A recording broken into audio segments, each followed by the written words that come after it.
Okey, hai orang-orang yang berdekatan dengan Rawang, Bukit Sentosa, tapak pasar malam dekat Rawang ataupun yang berdekatan dengan kawasan yang sekitar dengannya. Okey, Cik Dayang nak bawa Cik Dayang punya locong ni. Okey, tengok.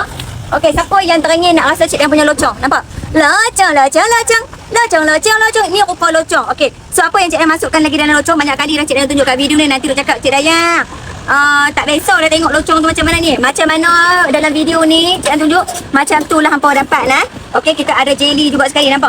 Yang bestnya Cik Dayang punya locong ni, kita ada krim special. Krim ni Cik Dayang habaq banyak kali. Krim apa? Krim rahsia nama dia.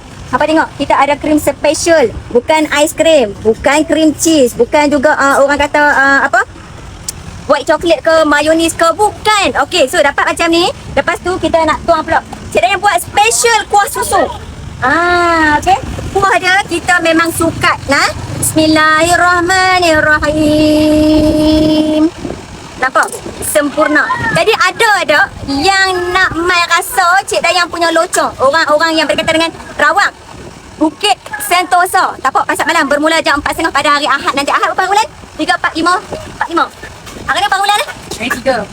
5 hari bulan. 5 hari bulan 7. 4.30 nah. Okey, so Cik Dayang bawa dekat apa? Jeng. Sedap, bang, sedap.